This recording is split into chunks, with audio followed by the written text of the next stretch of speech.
जय हिंद दोस्तों, मैं सुमित प्रताप आपका अपना चैनल बिफोर एग्ज़ाम में स्वागत करते हैं।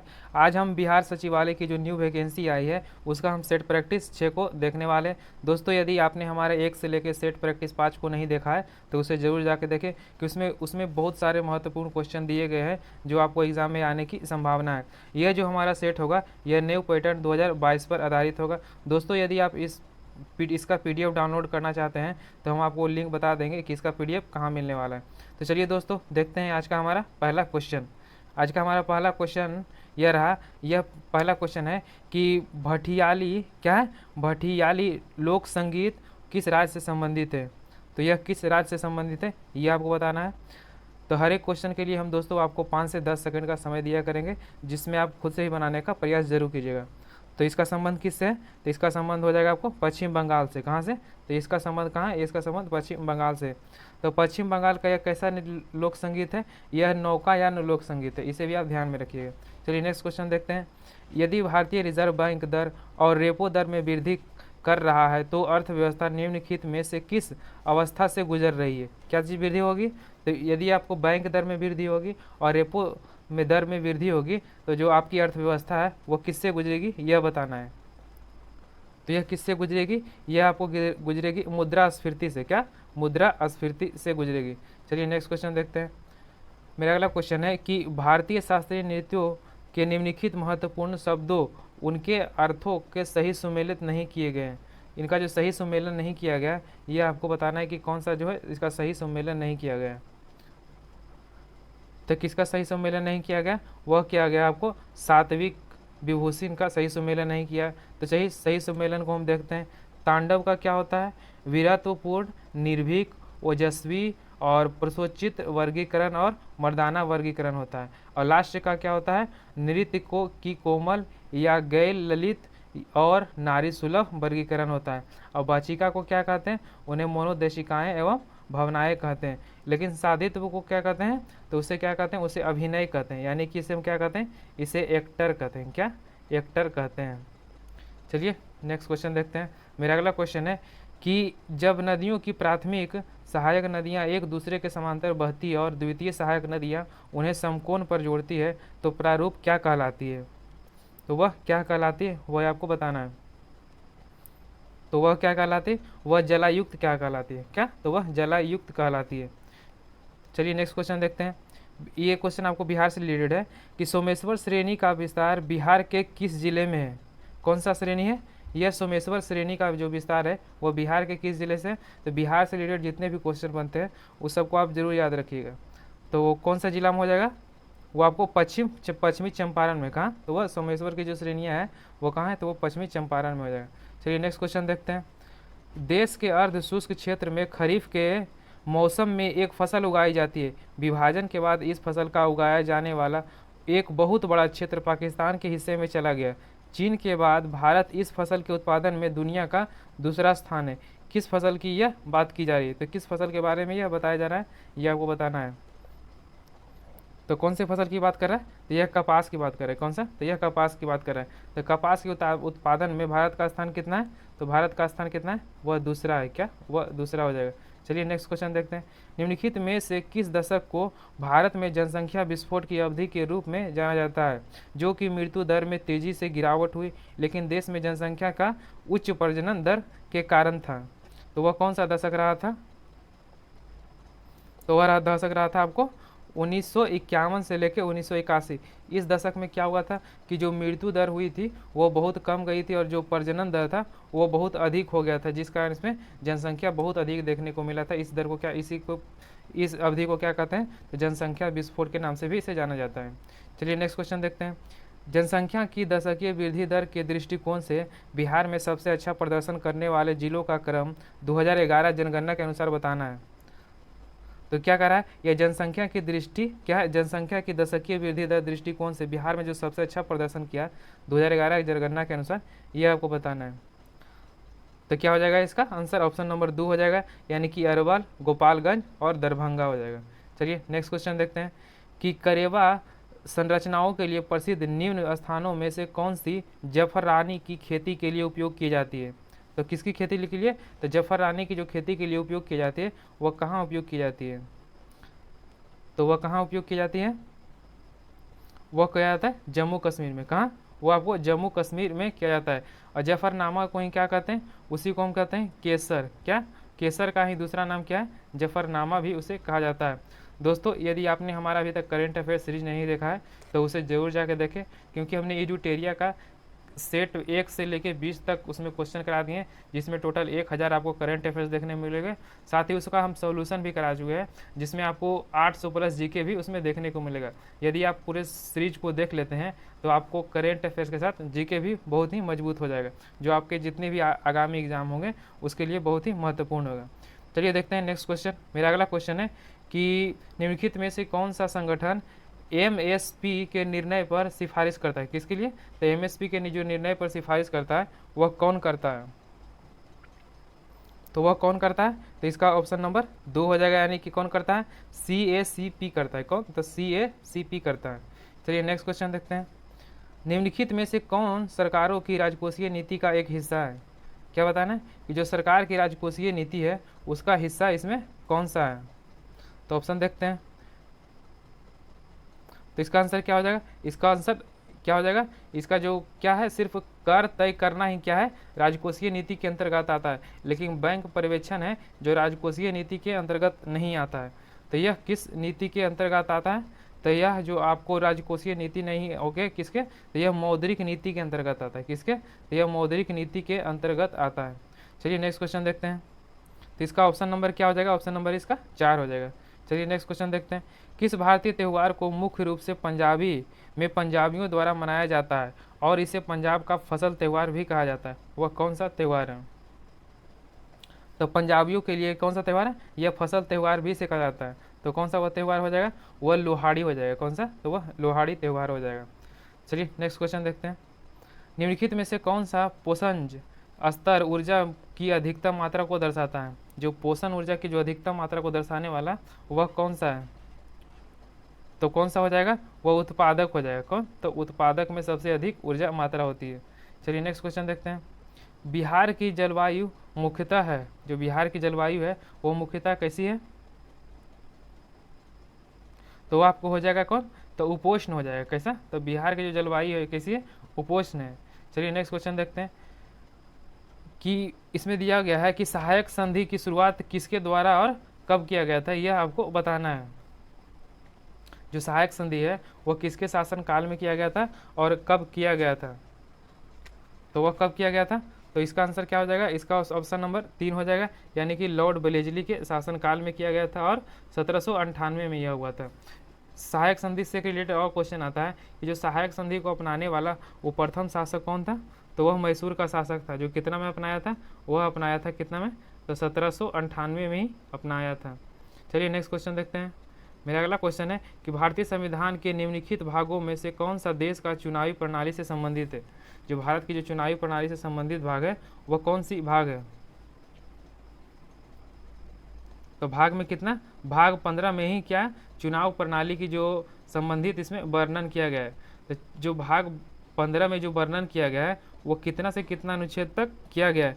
तो यह किया गया आपको 324 से लेके 329 तक इसका वर्णन किया गया है।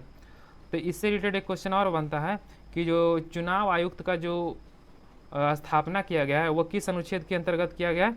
तो वह आपको किस अनुच्छेद के अंतर्गत किया है? वह 324 अनुच्छेद के अंतर्गत किया गया। एक रिलेटेड इससे और क्वेश्चन बनता है कि जो चुनाव आयोग है वो कैसा आयोग है? तो यह कैसा हो जाएगा? यह संवैधानिक हो जाएगा। क्या? संवैधानिक आयोग हो जाएगा।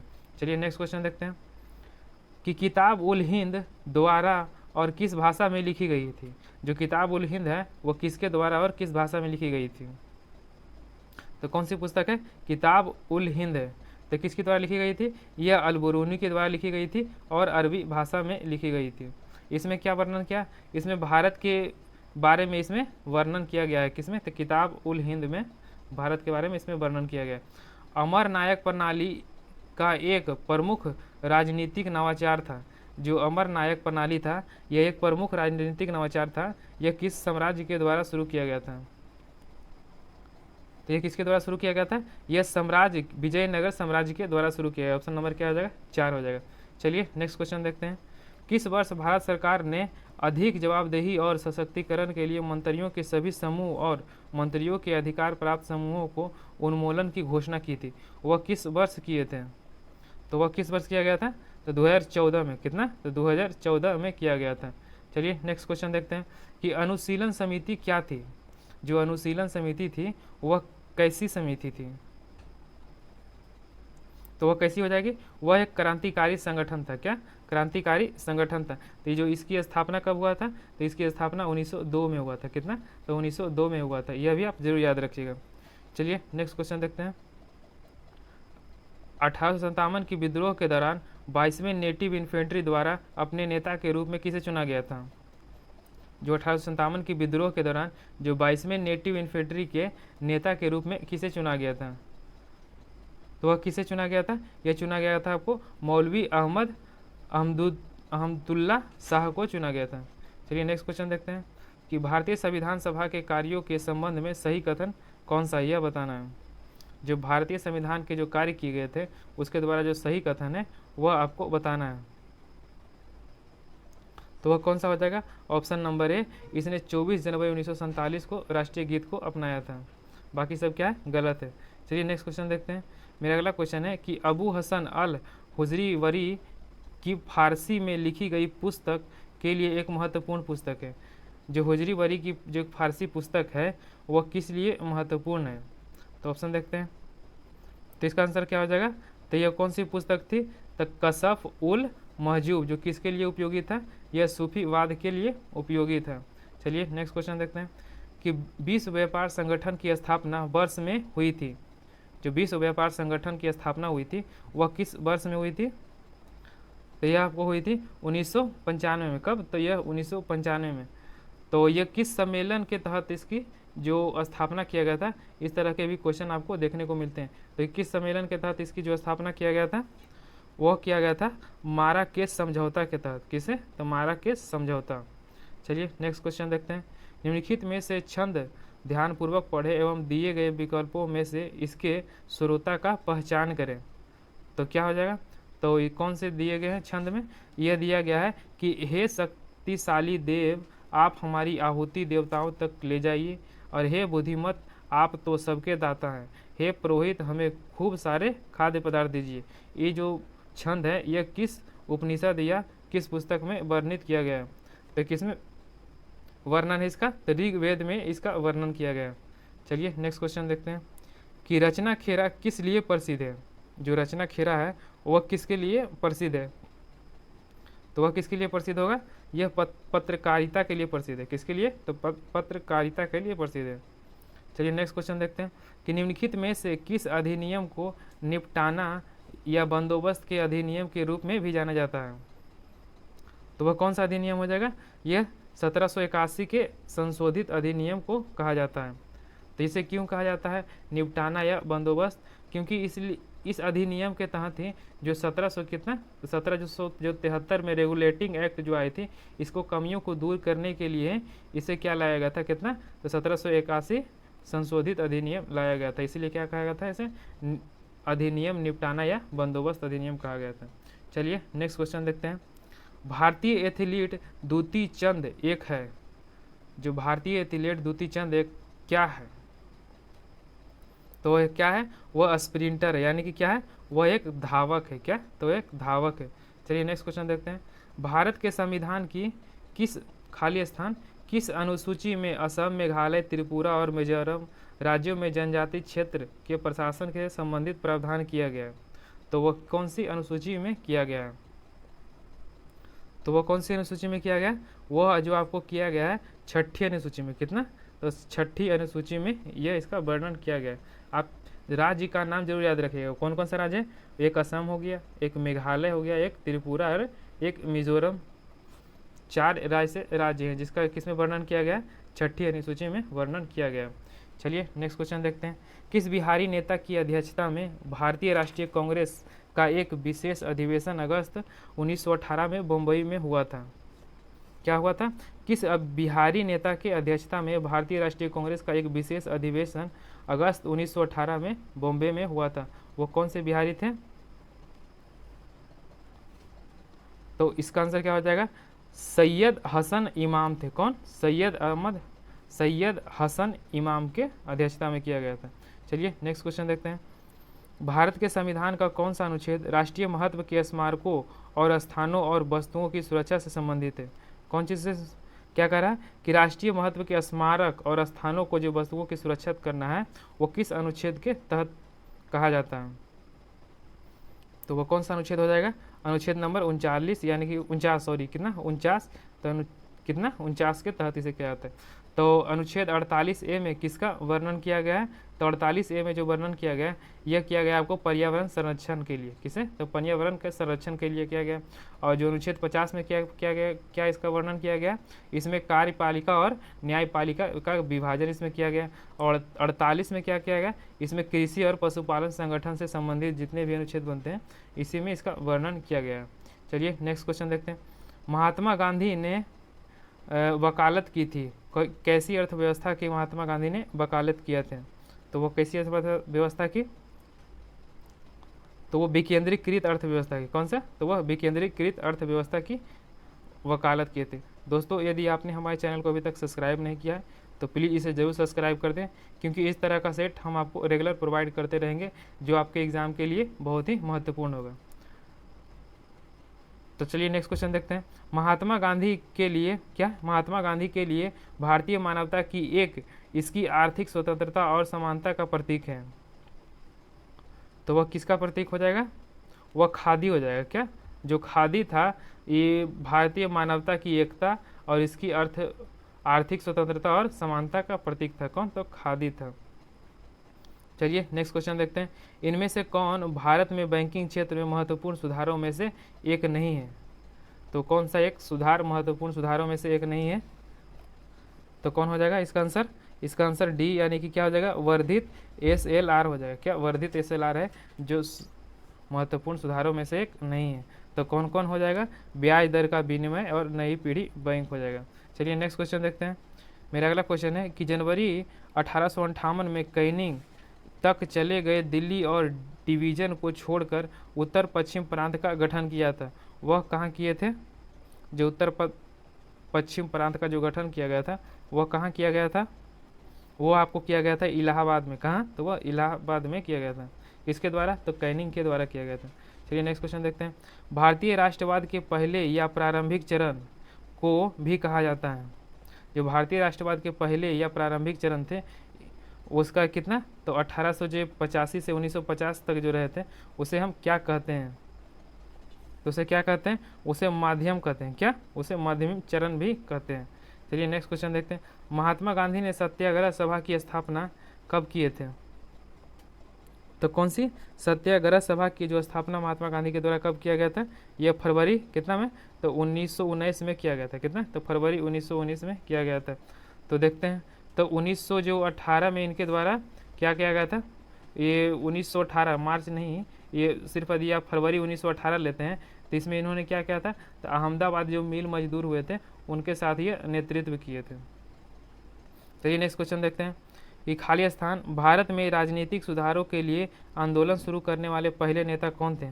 तो किसके लिए? तो राजनीतिक सुधारों के लिए जो आंदोलन शुरू करने वाले पहले नेता कौन थे? तो वो कौन हो जाएगा? राजा राम मोहन राय। कौन? तो राजा राम मोहन राय हो जाएगा। चलिए नेक्स्ट क्वेश्चन देखते हैं कि 28 दिसंबर 1885 को भारतीय राष्ट्रीय कांग्रेस की स्थापना गोकुल दास तेजपाल संस्कृति स्कूल के परिसर में हुआ था, जो कि कहाँ स्थित है? जो तेजपुर सांस्कृतिक स्कूल परिसर है जिसमें 28 दिसंबर 1885 को भारतीय कांग्रेस की जो प्रथम अधिवेशन हुआ था वो जो बैठिया फिर से बैठक करी जो कहाँ है? तो वह आपको मुंबई में है। कहाँ? तो वह मुंबई में है। चलिए नेक्स्ट क्वेश्चन देखते हैं। 1817 सत्याग्रह महात्मा गांधी का पहला सत्याग्रह था और भारतीय स्वतंत्रता आंदोलन का एक बड़ा विद्रोह था जो कहाँ हुआ था? यह आपको बताना है। यह कहाँ हुआ था? यह चंपारण में। कहाँ? तो यह बिहार के चंपारण जिला में हुआ था। चलिए नेक्स्ट क्वेश्चन देखते हैं। 1866 में भारत के संदर्भ में चर्चा करने और भारतीय कल्याण को बढ़ावा देने के लिए ब्रिटिश सार्वजनिक अधिकारियों को प्रभावित करने के लिए लंदन में ईस्ट इंडिया एसोसिएशन का आयोजन किसके द्वारा किया गया था? कौन सा? तो ईस्ट इंडिया एसोसिएशन का जो आयोजन किसके द्वारा किया गया था लंदन में? तो वह किसके द्वारा किया गया था? तो वह आपको किया गया था दादा भाई नौरोजी के द्वारा। कब? तो इसे दादा भाई नौरोजी के द्वारा किया गया था। तो यह कब किया गया था? तो यह जो आपको किया गया था आपको 1886 में, कितना? तो 1886 में किया गया था। चलिए नेक्स्ट क्वेश्चन देखते हैं। मेरा अगला क्वेश्चन है कि वैश्विक कपास उत्पादन में भारत का हिस्सा से अधिक है, जो भारत का हिस्सा है वो कितने से अधिक है वैश्विक उत्पादन में कपास का? तो वह कितना हो जाएगा? 1/3 से अधिक है। कितना? 1/3 से अधिक है। चलिए नेक्स्ट क्वेश्चन देखते हैं। इनमें से कौन सा भारत में कृषि विपणन के मुख्य दोषों में से एक नहीं है? तो वह कौन सा नहीं हो जाएगा? तो वह आपको हो जाएगा अनुकूलन मंडी जो है, ये दोष में से नहीं है। चलिए नेक्स्ट क्वेश्चन देखते हैं। झील भारत की सबसे बड़ी खरे पानी की झील है। यह भारत की सबसे बड़ी झील भी है। भारत की सबसे खरे पानी की भी झील है और सबसे बड़ी झील भी है। वह कौन सी झील है? तो वह हो जाएगी आपको चिल्का झील। तो चिल्का झील कहाँ पड़ता है? यह उड़ीसा में पड़ता है। चलिए नेक्स्ट क्वेश्चन देखते हैं। मिट्टी भारत में सर्वाधिक मात्रा में पाया जाता है, जो तो कौन सी मिट्टी है जो भारत में सर्वाधिक मात्रा में पाया जाता है? तो कौन सी मिट्टी हो जाएगा? वो आपको जलोढ़ मिट्टी हो जाएगी, यानी कि ऑप्शन नंबर 3। तो जलोढ़ मिट्टी है जो भारत में सबसे अधिक पाया जाता है। चलिए नेक्स्ट क्वेश्चन देखते हैं। किस शहर में स्टील ऑफ इंडिया के नाम से जाना जाता है? किस शहर को आप स्टील ऑफ इंडिया के नाम से भी जाना जाता है? तो कौन सा हो गया? वो जमशेदपुर होगा। क्या? जमशेदपुर, ऑप्शन नंबर इसका 4 हो जाएगा। इसे क्या कहा जाता है? Steel city of India. चलिए नेक्स्ट क्वेश्चन देखते हैं। भारत में अंतर्राष्ट्रीय हवाई अड्डा की संख्या कितनी है?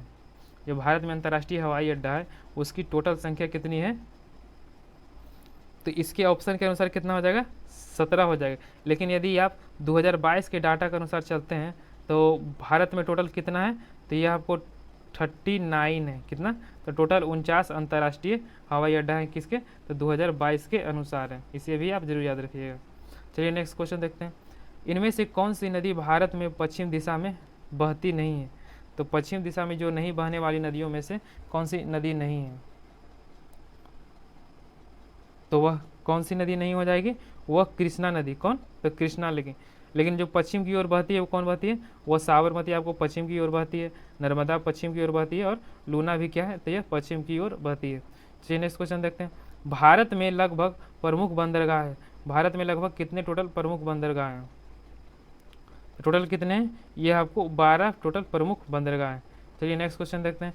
भारत का संविधान सभा द्वारा अपनाया गया और 26 जनवरी 1950 को लागू किया गया, यानी कि संविधान सभा द्वारा भारतीय संविधान को कब अपनाया गया था? तो इसे कब अपनाया गया था?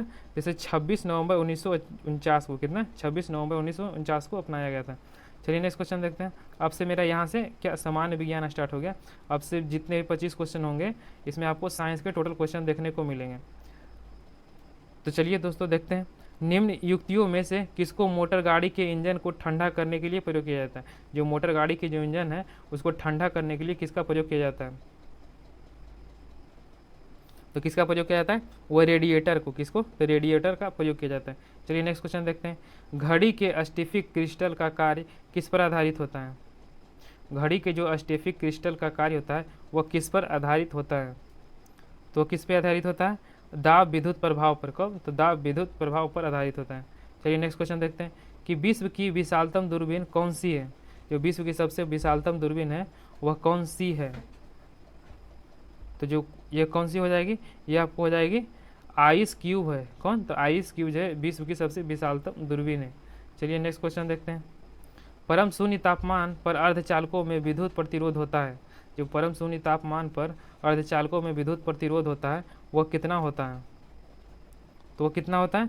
वह संपूर्ण, यानी कितना? यह अनंत होता है। चलिए नेक्स्ट क्वेश्चन देखते हैं कि जब वैद्युतिक ऊर्जा क्या है? जब वैद्युतिक ऊर्जा गति में परिवर्तित होती है तब क्या होता है? जब वैद्युतिक ऊर्जा जो गतिज ऊर्जा में परिवर्तित होती है तो यह क्या होता है? तो इसका क्या होता है? ऊष्मा का कोई हानि नहीं होता है, यानी कि जस के तस इसमें ऊष्मा रह जाता है, इसकी कोई हानि नहीं होता है। चलिए नेक्स्ट क्वेश्चन देखते हैं कि यदि किसी गैस का आयतन 27% पर संपीड़ित मूल्य का आधार रहा तो उसे किस ताप पर गर्म किया जाए कि पुनः मूल आयतन प्राप्त कर सके? तो उसे पुनः मूल आयतन प्राप्त करने के लिए कितना डिग्री सेंटीग्रेड पर उसे गर्म करना होगा? तो वह कितना पर करना होगा? आपको हो जाएगा 327 कितना, तो 327 पर यदि आप गर्म करते हैं तो पुनः वह वही अवस्था में आ जाएगा। चलिए नेक्स्ट क्वेश्चन देखते हैं।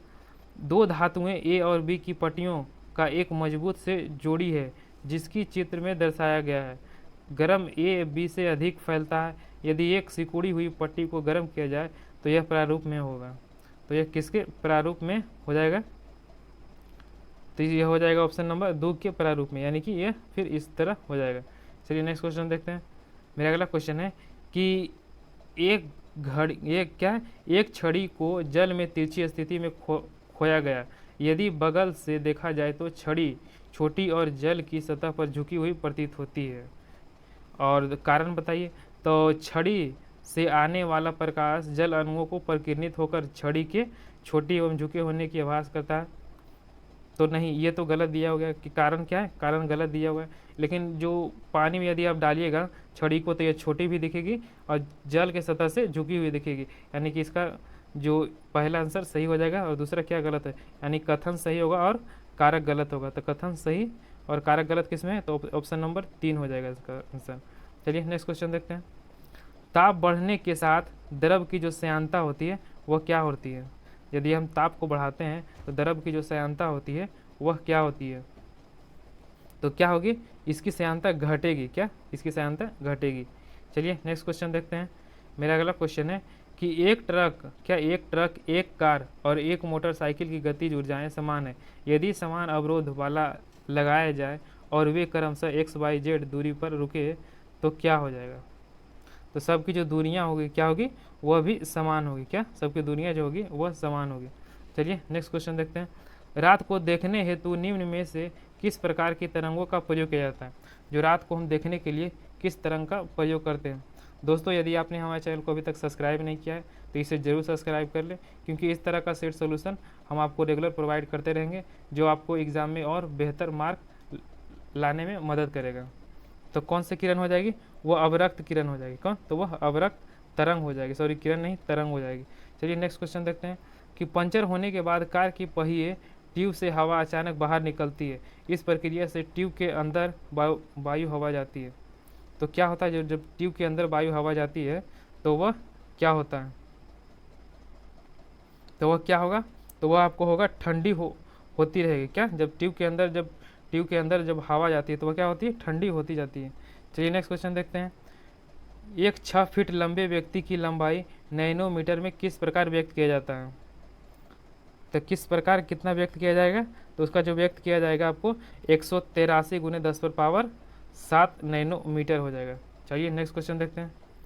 सभी चुंबकीय पदार्थ अपना चुंबकीय गुण कम करते हैं जब वे कहाँ होंगे, तो जब वह तेल में कहाँ डूबेंगे तब यह इनका जो चुंबकीय पदार्थ जो चुंबकीय गुण है वह कम हो जाएगा।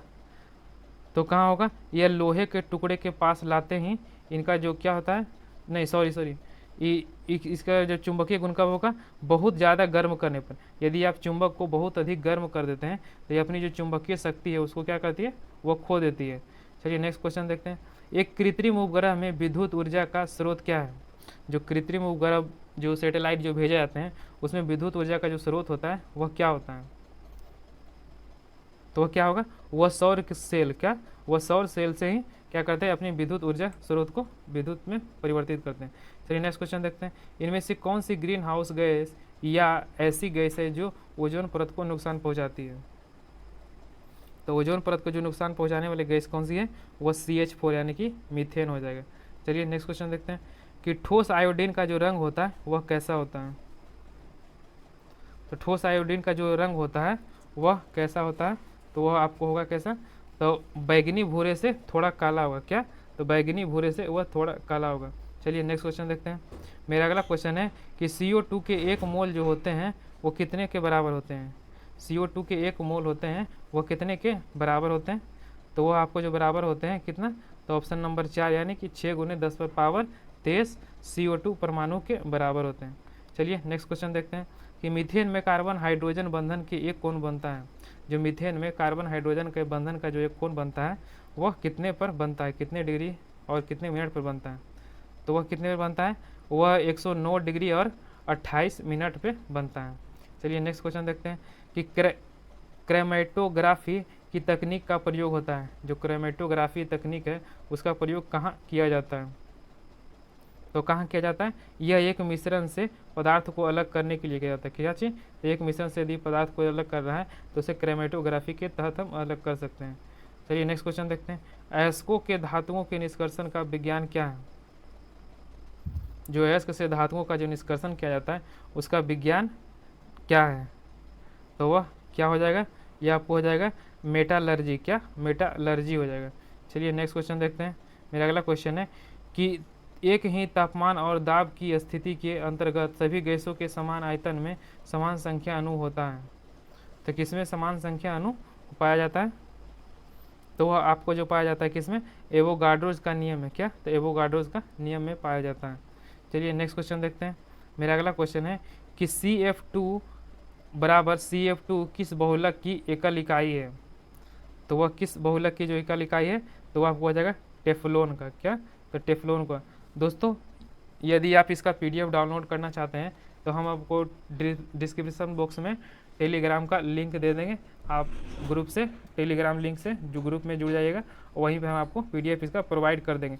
दोस्तों यदि आप चाहेंगे कि इसका 150 नंबर का PDF हमें प्रोवाइड किया जाए तो कमेंट बॉक्स में आप ज़रूर कमेंट कीजिएगा कि 150 नंबर का PDF दिया जाए, तो हम आपको ज़रूर 150 नंबर का PDF भी प्रोवाइड करते चलेंगे। चलिए दोस्तों नेक्स्ट क्वेश्चन देखते हैं कि निम्न में से कौन सा सरसों के तेल में सामान्यतः मिलावट के लिए प्रयोग किया जाता है? जो सरसों का तेल होता है उसमें किस तेल के मिलावट के लिए प्रयोग किया जाता है? तो वह कौन सा तेल है? पोस्ता के बीज। क्या? क्या सरसों तेल और पोस्ता के बीच इसमें मिलावट किया जाता है? चलिए नेक्स्ट क्वेश्चन देखते हैं कि निम्न में से कौन सा जानवर रेशे की अच्छी तरह से नहीं पचा सकता है? जो रेशा होता है उसको कौन सा जानवर है जो अच्छी तरीके से उसे नहीं पचा सकता है? तो कौन हो जाएगा? वो आपको हो जाएगा सूअर। क्या? सूअर हो जाएगा। दोस्तों आज हमने अपना सेट नंबर 6 का टोटल 75 नंबर क्वेश्चन को कंप्लीट कर लिया। दोस्तों यदि आप चाहते हैं कि इसी तरह का सेट हम आपको रेगुलर प्रोवाइड करते रहे तो आप हमारे यूट्यूब लिंक से यानी कि यूट्यूब को सब्सक्राइब कर लिए, जिससे आपको नोटिफिकेशन भी मिलता रहेगा और आपकी एग्ज़ाम की तैयारी भी बेहतर होते रहेगी। तो चलिए दोस्तों मिलते हैं नेक्स्ट वीडियो में, तब तक के लिए जय हिंद।